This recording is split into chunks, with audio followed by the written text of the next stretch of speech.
Welcome viewers 2023 চনৰ জ্ঞানপীঠ বঁটা বিজয়ীৰ নাম ঘোষণা কৰা হৈছে। এই ভিডিঅ'টোত প্ৰথমে থিয়ৰী সেকশন কমপ্লিট কৰিম আৰু তাৰ পিছত MCQৰ কোৱেশ্চন আৰু এনসাৰ কৰিম। আমাৰ চেনেলটো যদি এতিয়ালৈকে সাবস্ক্ৰাইব কৰা নাই তেনেহলে চেনেলটো সাবস্ক্ৰাইব কৰি দিব আৰু ভিডিঅ'টো লাইক আৰু শেয়াৰ কৰি দিব। তেনেহলে পলম নকৰি ভিডিঅ'টো আৰম্ভ কৰোঁ। 2023 চনৰ 58তম জ্ঞানপীঠ বঁটা ঘোষণা কৰা হৈছে।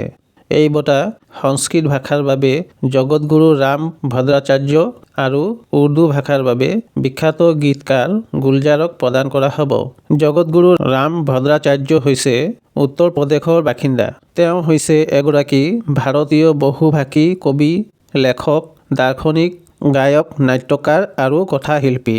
তেওঁ 22টা ভাষাত কথা ক'ব পাৰে। 2015 চনত তেওঁ পদ্ম বিভূষণ বঁটা লাভ কৰে আৰু 2023 চনৰ বাবে তেওঁক ভাৰতৰ সৰ্বোচ্চ সাহিত্য সন্মান জ্ঞানপীঠ বঁটা প্ৰদান কৰা হ'ব।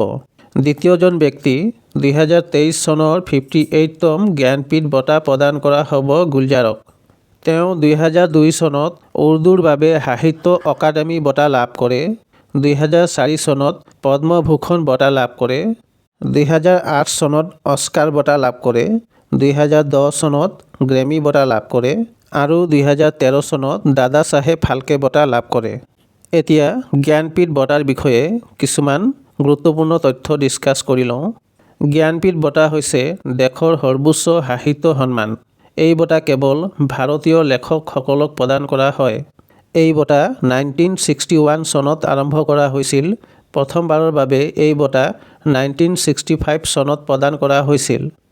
জ্ঞানপীঠ বঁটা বিজয়ীসকলক 11 লাখ টকাৰ ধনৰাশি, দেৱী সৰস্বতীৰ প্ৰতিমূৰ্তি আৰু মানপত্ৰ প্ৰদান কৰা হয়। আৰম্ভণিতে এই ধনৰাশি আছিল 1 লাখ, কিন্তু বৰ্তমান 11 লাখ টকাৰ ধনৰাশি প্ৰদান কৰা হয়। প্ৰথমবাৰৰ বাবে 1965 চনত কবি জি শংকৰ কুৰুপক প্ৰদান কৰা হৈছিল। তেওঁ হৈছে মালায়ালম কবি। তেওঁৰ ৰচনা অৰ্ধাকুজলৰ বাবে এই বঁটা প্ৰদান কৰা হয়। জ্ঞানপীঠ বঁটা বিজয়ী প্ৰথম ভাৰতীয় মহিলা হৈছে আশাপূৰ্ণা দেৱী। তেওঁ এগৰাকী বঙালী ঔপন্যাসিক আৰু কবি। তেওঁৰ ৰচনা প্ৰথম প্ৰতিশ্ৰুতি গ্ৰন্থৰ বাবে 1976 চনত তেওঁ জ্ঞানপীঠ বঁটা লাভ কৰে। জ্ঞানপীঠ বঁটা বিজয়ী প্ৰথম অসমীয়া হৈছে বীৰেন্দ্ৰ কুমাৰ ভট্টাচাৰ্য। তেওঁ এই বঁটা 1979 চনত মৃত্যুঞ্জয় উপন্যাসৰ বাবে লাভ কৰিছিল।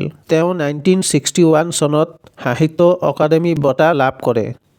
জ্ঞানপীঠ বঁটা বিজয়ী প্ৰথম অসমীয়া মহিলা হৈছে মামণি ৰয়ছম গোস্বামী। তেওঁক এই বঁটা 2000 চনত প্ৰদান কৰা হৈছিল। তেখেতৰ প্ৰকৃত নাম আছিল ইন্দিৰা গোস্বামী। ইয়াতে থিয়ৰী সেকশনটো কমপ্লিট হৈছে। এতিয়া MCQৰ কোৱেশ্চনসমূহ ডিসকাস কৰিম। ফাৰ্ষ্ট কোৱেশ্চন, নিম্নলিখিত কোনটো ক্ষেত্ৰত শ্ৰেষ্ঠতাৰ বাবে জ্ঞানপীঠ বঁটা প্ৰদান কৰা হয়? শুদ্ধ উত্তৰ হৈছে অপশ্যন বি, সাহিত্য।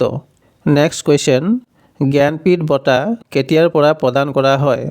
শুদ্ধ উত্তৰ হৈছে অপশ্যন চি, 1965 চনৰ পৰা জ্ঞানপীঠ বঁটা প্ৰদান কৰা হয়।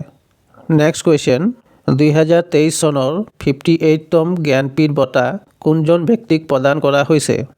শুদ্ধ উত্তৰ হৈছে অপশ্যন ডি, এ আৰু বি দুয়ো।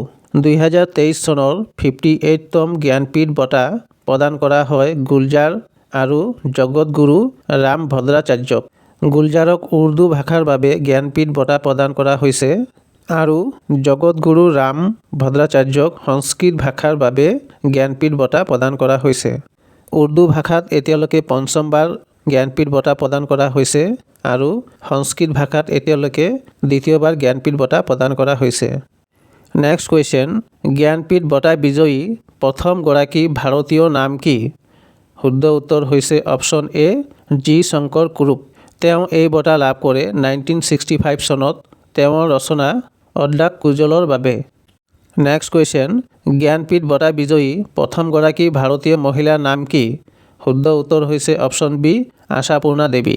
তেওঁ এই বঁটা লাভ কৰে 1976 চনত প্ৰথম প্ৰতিশ্ৰুতি গ্ৰন্থৰ বাবে। নেক্সট কুৱেশ্চন, জ্ঞানপীঠ বঁটা বিজয়ী প্ৰথমগৰাকী অসমীয়া নাম কি? শুদ্ধ উত্তৰ হৈছে অপশ্যন এ, বীৰেন্দ্ৰ কুমাৰ ভট্টাচাৰ্য। তেওঁ এই বঁটা 1979 চনত মৃত্যুঞ্জয় উপন্যাসৰ বাবে লাভ কৰিছিল।